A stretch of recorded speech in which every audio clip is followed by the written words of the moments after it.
do is shoot you in the ass with the BB gun. Lay there in the tall grass and laugh at what I done. Put a blood blister upon It's time to indulge in some Stephen King. Holy old Jesus! Out of the hundreds and hundreds of stories he's written, a few happen to include some cats. So, as my little tribute to the King of Horror, as well as commemorating gynecologists, let's examine King's pussies. Yeah! Probably one of his more well-known novels is Pet Sematary, about a secret cemetery that looks very satanic in nature. Dare you bury the dead here, ooh, they'll come back to life, but not the same way. Like a World War II soldier who comes back as a psychotic, moronic, incoherent zombie, and a toddler who goes on a murderous rampage, and he can shapeshift into a creepy old lady and fly about. This fight is hysterical.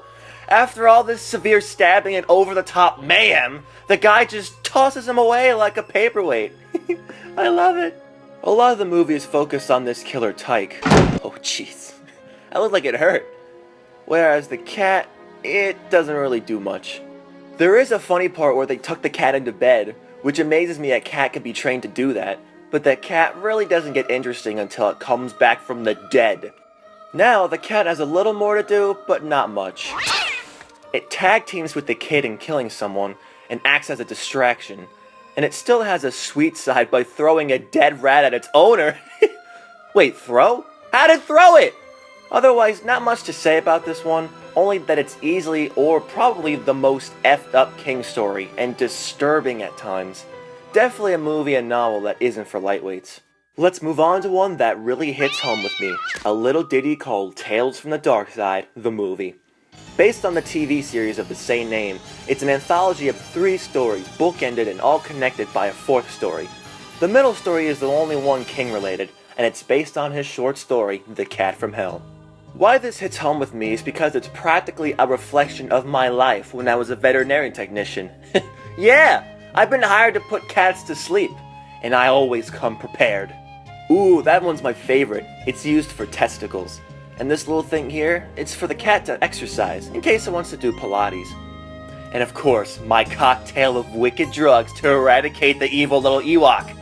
But I gotta catch it first! It's bucking bull stuff! Why won't it sit still so I can kill it? What's wrong with that? Seriously, if you don't scruff a cat correctly, it will mess you up. That's just like a pussy, it goes right for my crotch! It's balls to the walls annoying! So most technicians are practiced in firearms. It proves to be the most effective. Not exactly clean, especially when the owners are watching, but it's gotta be done. Oh no! Book! I hate cats, I hate them. The whole ordeal is a bunch of bull stuff! You're hiring me to kill a cat? I don't want to hear your life story. I need not explain anything. Good. But I will. No! Just tell me where the cat is! Come on! You're paying me to kill your cat, so you better have something in your fridge worthwhile. Have better alcohol! I work best when I have something in my system. And have a better pool table. This is why I got out of the business. But other than the bad memories, the movie itself, it's a pretty good one. The cat killings are really funny, especially when the cat suffocates a woman to death. Look at this! This is awesome! Death by pussy. Oh, tell your friends that you choked on pussy. See how they react to that. The whole segment feels like a stage play, with the methodical lighting, the bluish hues to the flashbacks, the style of acting, and how the characters are positioned when transitioning from present to past, and vice versa. Overall, the entire movie is very enjoyable. Highly recommended. But now let's stick our fingers into a demented evil type of pussy. One that's rotten to the core. Yuck. The cat creature, and Stephen King's Sleepwalkers, oh boy. This film is based off an unpublished novel of King's, and I think I know why. Probably because a mother and son have sex with each other multiple times! And there's a light show! It's horrifying! Aww.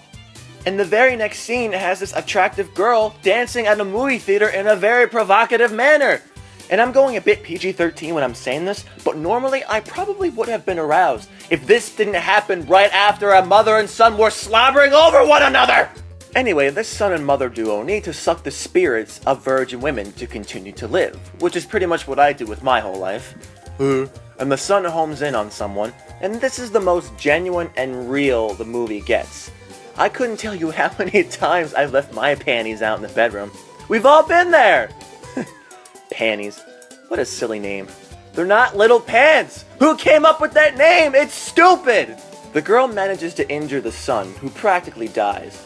But mom doesn't like having her lover, son, I guess, dead. So she goes on a murderous rampage from throwing people out windows to stabbing them with ears of corn to blowing up cars with one bullet! Whoa!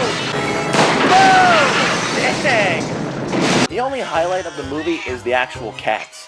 There's one named Clovis who is the main hero. Okay, that's adorable.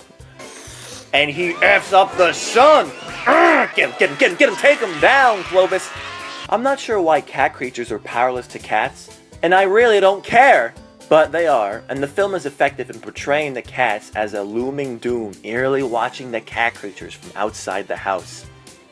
It's kind of cool to see the cats as good guys for once, which leads us into one of my favorite Stephen King cat movies, and probably one of my favorite movies of all time.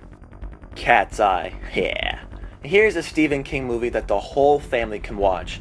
Now, it sounds ludicrous for me to say that, but it's true. It's a good way of introducing the man's work, because it's more of a thriller and more action-oriented than anything. It's not really scary, and the film's an anthology of 3 stories, and what connects them is one particular cat. It gets chased by Cujo the rabid dog and nearly run over by Christine the car, both small references to other Stephen King novels. Gets electrocuted by a psychotic yet thorough company who helps people quit smoking. Becomes trapped in the middle of a busy intersection and plays a game of cat and mouse with the cars and nearly becomes roadkill in doing so. Witnesses an evil gambler falling to his death on a horn. But most important of all, has prophetic dreams of Drew Barrymore and travels the country to find her and save her. Yeah, save her. From an evil tiny troll! Oh man, that is the coolest looking thing ever. The bells on its hat and the noises that emanate from it. But what's its motive? To suck the soul out of Drew Barrymore. And our cat friend makes it just in time. And boy, is it a spectacular fight. They duke it out on the bed. The troll fights from inside a jar. Oh boy. Then it throws crayons and skates at it and tries to fly away on balloons, but it doesn't get very far. How does it not hurl after that? And it all leads to an awesome finale where the troll lands on a record player and the cat, under commands from Barrymore, makes it go faster and faster and faster and faster until boom! Oh, this is a fun movie. In the first 2 stories, the cat is more or less a spectator, but the beginning with Cujo and the 3rd story, particularly the fight with the troll, is top-notch entertainment. It's hard to take your eyes off the screen because the pussy is so good! Kinda makes me wish the whole movie was like this, with the cat being top billed. But you know what? There's so much more pussy out there to see! So let's close the book on this Stephen King marathon. Meteor ship! And open up a new chapter of killer pussies. The moon is full, the blood's flowing through my veins, I'm seeing red! It's that time of the month.